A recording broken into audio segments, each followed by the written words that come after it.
आज हम बाइबल वचन में भजन संहिता 3 अध्याय पर चर्चा करेंगे, क्योंकि मनुष्य के जीवन की सुख दुख के जरिए से परमेश्वर लोगों के साथ वचन के माध्यम से बात करते हैं।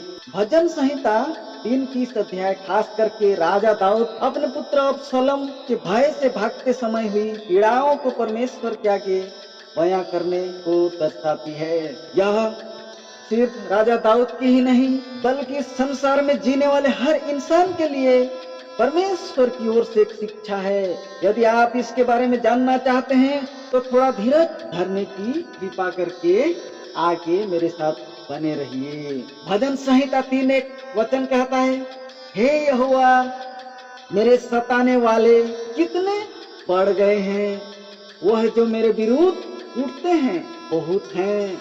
देखिए, हर कोई संकट के समय में परमेश्वर को पुकारता है।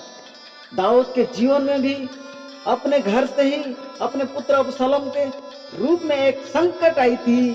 तब 2 शमूएल 15:14 में राजा दाऊद अबसलोम के भय से अपने साथियों के साथ भाग रहा था। पर यहाँ एक सवाल उठता है कि आखिर राजा दाऊद को अपने पुत्र अबसलोम के भय से क्यों भागना पड़ा था? दोस्तों, इसका सही जवाब पाप है। हाँ दोस्तों, आपने सही सुना, क्योंकि पाप के कारण ही राजा दाऊद को सिंहासन छोड़कर भागना पड़ा था। तो शमूएल 11 बताती है कि दाऊद ने हित्ती उरिय्याह की पत्नी बेतशेबा के साथ व्यभिचार किया था। इतना ही नहीं, बल्कि राजा दाऊद ने हित्ती उरिय्याह को भी अम्मोनियों के साथ होने वाली युद्ध में सबसे आगे रखने का आदेश सेनापति योआब को देकर मरवा डाला था। यहाँ पर समझने वाली बात है कि परमेश्वर ने राजा दाऊद को सब कुछ दिया था, परंतु उसने अपने अधिकार का गलत इस्तेमाल किया। वैसे ही आज भी लोग अपने धन और अधिकार का गलत इस्तेमाल करते हुए देखा जाता है। पर 2 शमूएल 12 में देखने को मिलता है कि यहोवा परमेश्वर नबी नातान को भेजकर राजा दाऊद की पाप को स्मरण दिलाकर कहते हैं कि तू कुछ भी नहीं था, फिर भी मैंने तुझे इस्राएल के राजगद्दी पर बैठाया था। तूने हित्ती उरिय्याह को मरवाकर बतशेबा को अपने पत्नी बना के मेरी आज्ञाओं को पूछ जाना है। दोस्तों, भजन संहिता 3 लोगों को यह शिक्षा देती है कि धन और अधिकार का दुरुपयोग पाप कर्म के लिए नहीं करना चाहिए। यदि परमेश्वर अपने अभिषिक्त व्यक्ति राजा दाऊद को नहीं छोड़ा तो आप और हम कौन खेत की मूली हैं? इसलिए लोगों को पाप और व्यभिचार से दूर रहना चाहिए, क्योंकि 1 कुरिन्थियों 6:18 कहता है, सभी पाप शरीर के बाहर होता है, पर व्यभिचार करने वाला व्यक्ति अपने शरीर के विरुद्ध ही पाप करता है। इसलिए लोगों को सदैव व्यभिचार पाप से दूर रहना चाहिए। जिस तरह लोगों को प्रार्थना और धार्मिकता से जीवन जीने की बदौलत आशीष मिलती है, अर्थात जैसे लोग आशीष पाने के लिए परमेश्वर से प्रार्थना करते हैं, वैसे ही पाप करने से बिन मांगे ही श्राप मनुष्य के पास चला आता है। इसलिए भजन संहिता 3:2 कहता है, बहुत से मेरे प्राण के विषय में कहते हैं कि उसका बचाव परमेश्वर की ओर से नहीं हो सकता। पाप के कारण परमेश्वर का श्राप पड़ता है और लोगों के जीवन में बहुत सी समस्या, संकट, बीमारी और विरोधी भी उत्पन्न हो जाते हैं। देखिए, इस संसार में ऐसा कोई नहीं जो पाप नहीं किया, क्योंकि रोमियो 3:23 कहता है, इसलिए कि सबने पाप किया है और परमेश्वर की महिमा से रहित है। पाप करना कोई बहादुरी नहीं, पर पश्चाताप करना, पाप को छोड़ना या मन फिराव करना बहादुरी का काम है। दाऊद एक बार पाप किया था, जीवन भर और कोई पाप नहीं किया, क्योंकि दाऊद का एक पाप के कारण जंगल में दर दर भटकने के साथ साथ अपने पुत्र को भी खोना पड़ा। अर्थात एक पाप के कारण दाऊद को बहुत कीमत चुकानी पड़ी थी। तो क्या आप भी पाप करेंगे? क्योंकि जब भी कोई परमेश्वर से प्रार्थना करता है तो हाथ जोड़कर या तो हाथ उठाकर परमेश्वर के शरण में जाता है। यूं कहें तो परमेश्वर के समीप सरेंडर हो जाता है, जिसे हम आत्मसमर्पण कहते हैं।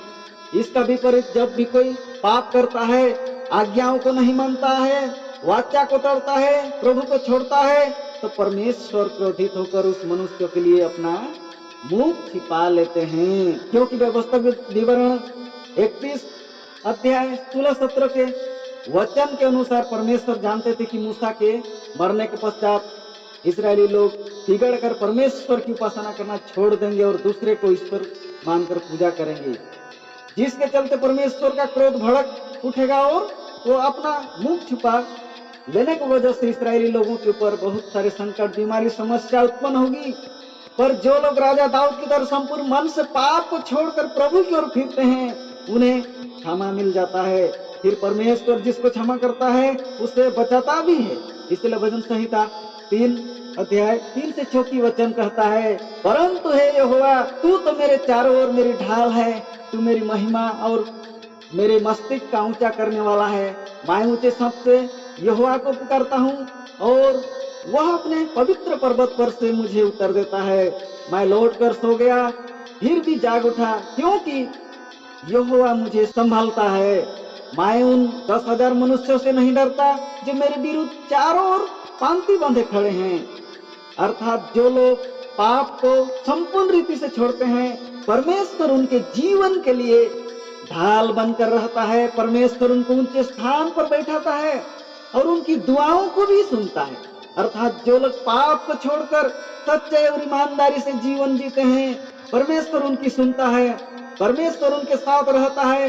वैसे लोग विपत्ति में, संकट, बीमारियां, जीवन की किसी भी अनहोनी के समय में घबराते नहीं हैं, क्योंकि परमेश्वर जिसके साथ है तो डरने की क्या बात है।